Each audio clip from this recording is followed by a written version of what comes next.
नमस्कार, स्वागत है आपका अपना उत्तराखंड में। मैं हूं आपके साथ गीतिका पंत। बुलेटिन में सबसे पहले बात देवस्थानम बोर्ड की। तो देवस्थानम बोर्ड पर बनी कमेटी ने अपनी रिपोर्ट सरकार को सौंप दी है, जिस पर जल्द ही सरकार फैसला ले सकती है। देवस्थानम बोर्ड कमेटी के सदस्य संजय शास्त्री ने कहा कि सभी तीर्थ पुरोहितों की बात को सुनकर यह रिपोर्ट तैयार की गई है। वहीं कमेटी के अध्यक्ष मनोहर कांत ध्यानी ने कहा कि रिपोर्ट का उद्देश्य समाधान निकालना है। वहीं सीएम धामी ने कहा कि रिपोर्ट का अध्ययन कर तीर्थ पुरोहितों से भी बात करेंगे और बात करने से ही समस्या का समाधान निकलेगा। सूत्रों के मुताबिक एक हफ्ते के भीतर देवस्थानम बोर्ड भंग किया जा सकता है।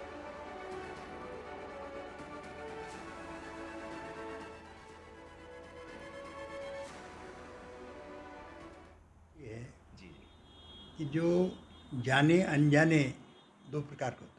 एक तो जान के विरोध करते हैं, एक अनजान में विरोध करते हैं, एक संशय में विरोध करते हैं।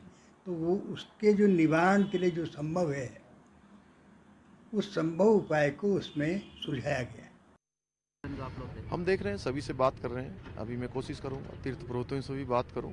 बात करने के बाद देखते हैं। सर, कोविड को हमारे संवाददाता सुनील नवप्रभातम से जुड़ रहे हैं। सुनील, देवस्थानम बोर्ड पर बनी कमेटी ने अपनी रिपोर्ट सरकार को सौंप दी है, जिस पर जल्द ही सरकार फैसला ले सकती है।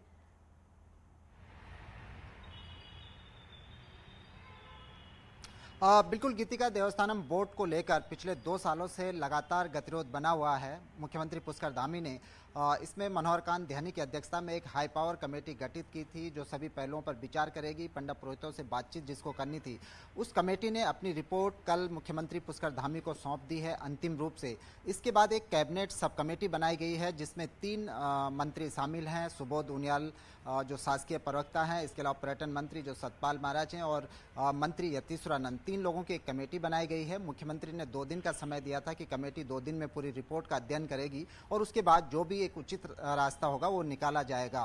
तो गुरुवार या बुधवार तक इस संबंध में कोई ठोस फैसला सामने आ सकता है। और सूत्रों के हवाले से जो जानकारी मिली है, बीजेपी के सूत्र जो बताते हैं कि सरकार देवस्थानम बोर्ड को भंग करने का फैसला ले सकती है। तो एक बड़ा निर्णय होगा, जिस पे सरकार, हम ये भी कह सकते हैं कि तमाम विरोध के बाद सरकार देवस्थानम बोर्ड पर एक बार फिर रोल बैक कर सकती है, क्योंकि लगातार पिछले 2 सालों से इस पर विरोध प्रदर्शन देखने को मिल रहा था। और जिस तरह से विधानसभा चुनाव भी नज़दीक हैं, तो सरकार नहीं चाहेगी कि ऐसा कोई संदेश जनता के बीच जाए जहां से विरोध के स्वर उठें या जिस फैसले पर जनता को ऐतराज हो। तो इसी दिशा में एक बीच का रास्ता निकालते हुए जो सूत्र बताते हैं कि सरकार ये भी फैसला ले सकती है कि देवस्थानम बोर्ड, जिसको लेकर लंबे समय से गतिरोध बना हुआ है, उसको भंग किया जा सकता है। जी सुनील, कमेटी के अध्यक्ष मनोहर कांत ध्यानी ने कहा है कि रिपोर्ट का उद्देश्य समाधान निकालना है। तो वहीं सीएम धामी ने भी कहा है कि रिपोर्ट का अध्ययन कर तीर्थ पुरोहितों से भी वो बात करेंगे।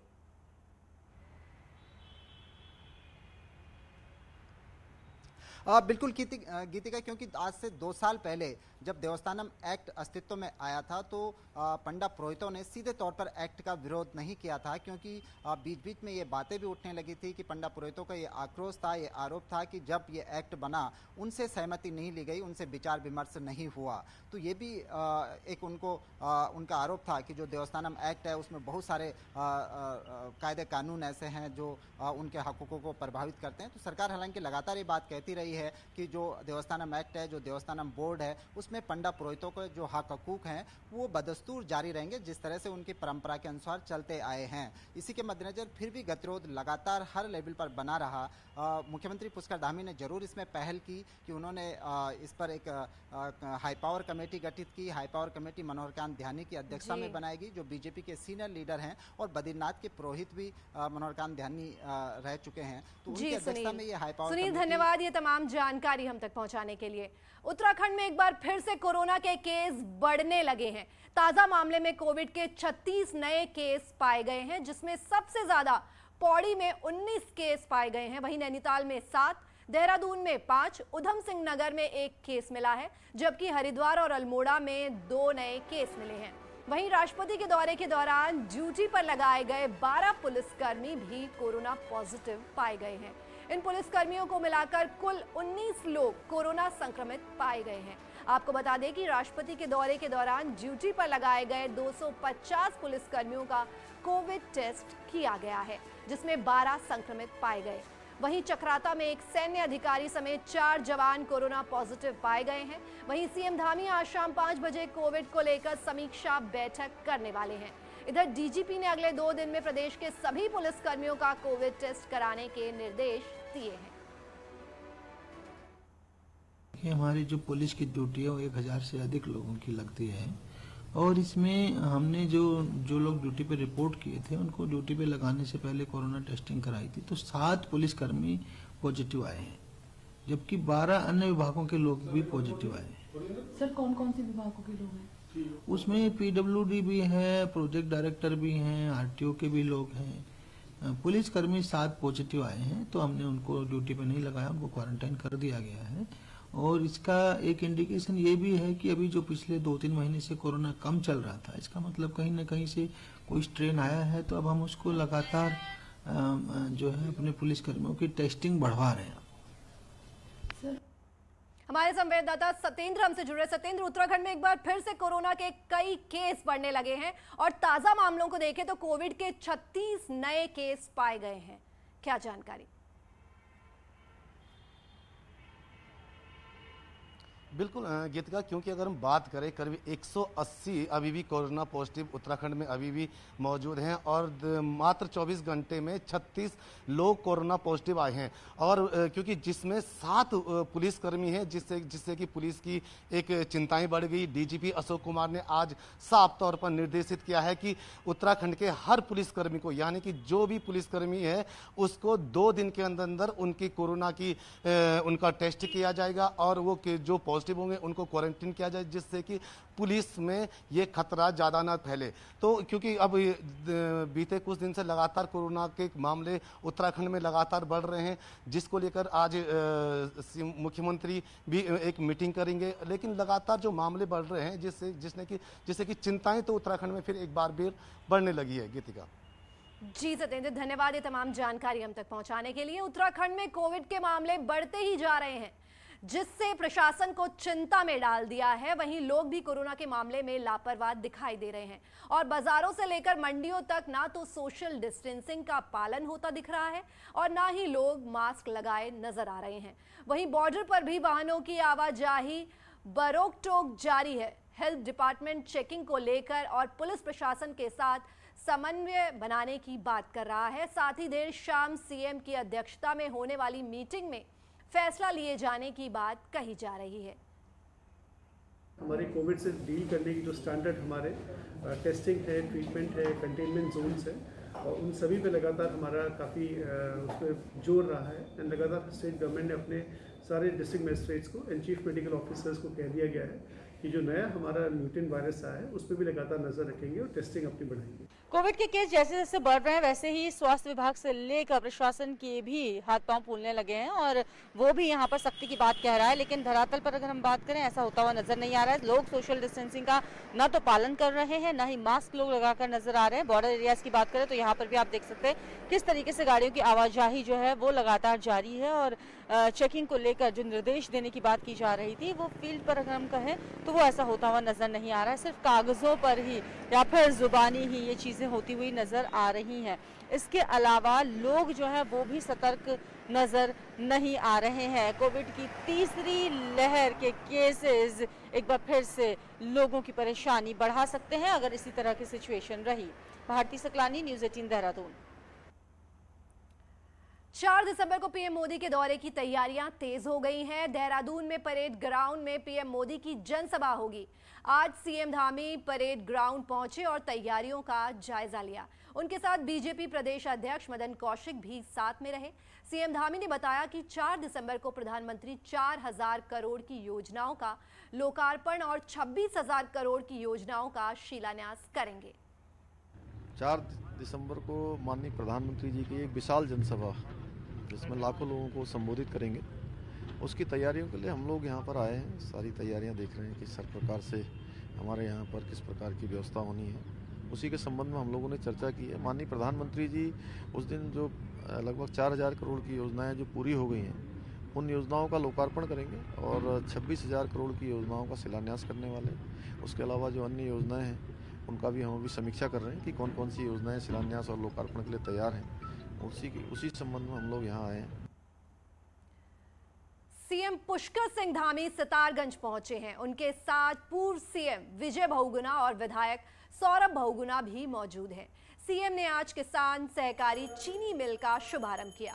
चीनी मिल 2017 से बंद थी, जिसके खुलने से यहां के हजारों किसानों को फायदा मिलेगा।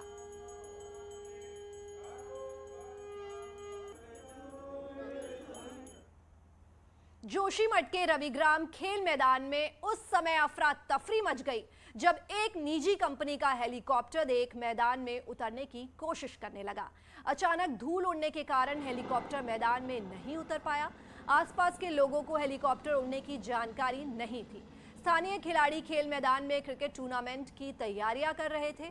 बताया जा रहा है कि हेलीकॉप्टर से एनटीपीसी की सहायक कंपनी एसीसी के उच्च अधिकारी जोशीमठ क्षेत्र में आए हुए थे, लेकिन धूल उड़ने की वजह से हेलीकॉप्टर मैदान में नहीं उतर पाया।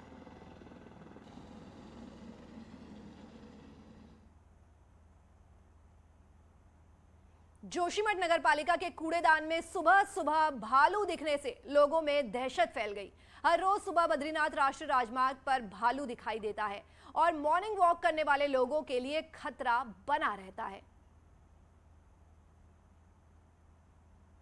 देश की पहली टाइगर सफारी के निर्माण पर ब्रेक लग गया है।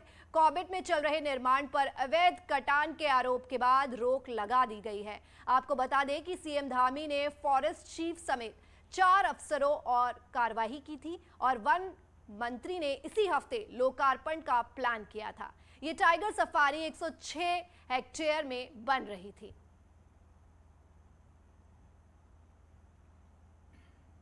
फरवरी महीने में औली में विंटर गेम्स को लेकर तैयारी चल रही है। औली में नेशनल स्कीइंग खेलों का आयोजन होना है, जिसके लिए औली में इन दिनों आर्टिफिशियल बर्फ बनाई जा रही है। 1300 मीटर लंबे स्लोप पर स्नो मेकिंग मशीन और स्नो गन से बर्फ बनाने का काम गढ़वाल मंडल विकास निगम के अधिकारी और ऑपरेटरों ने शुरू कर दिया है। बता दें कि उत्तराखंड सरकार ने इस बार औली में फरवरी महीने में नेशनल स्कीइंग खेलों का आयोजन प्रस्तावित किया है, जिनकी तैयारियां अभी से शुरू हो गई हैं। और यहां रुक रहे एक छोटे से ब्रेक के लिए, जल्द लौट रहे हैं।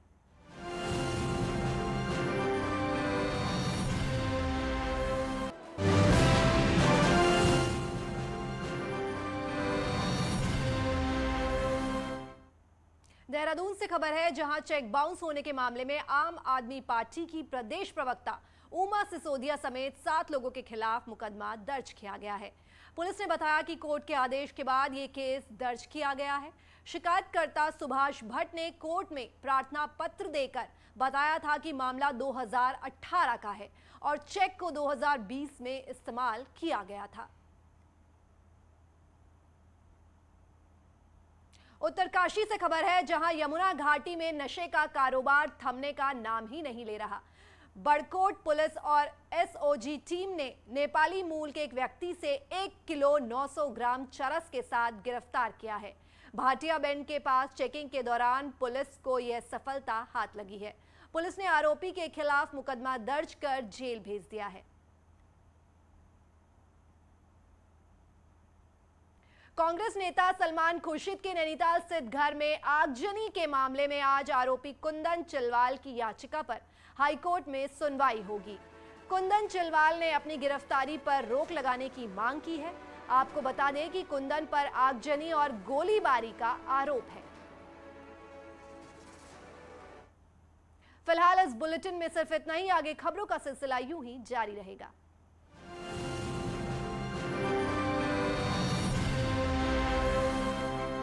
कांग्रेस टीएमसी